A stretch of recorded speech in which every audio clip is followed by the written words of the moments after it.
Hello everyone! In today's video, I'm going to explain how to upgrade a Virgin Atlantic flight. First, go to My Booking on the Virgin Atlantic website. From there, open the seat map.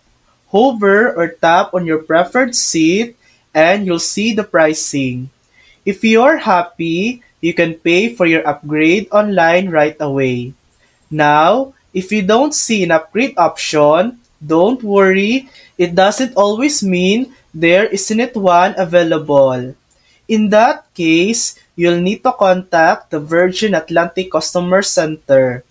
Just go to the Contact Us page. You can reach them by phone or live chat, and a representative will help you check availability and process your upgrade. And that's it. That's how you upgrade your Virgin Atlantic flight. Thanks for watching. If this video helped you, please like and subscribe for more helpful tutorials.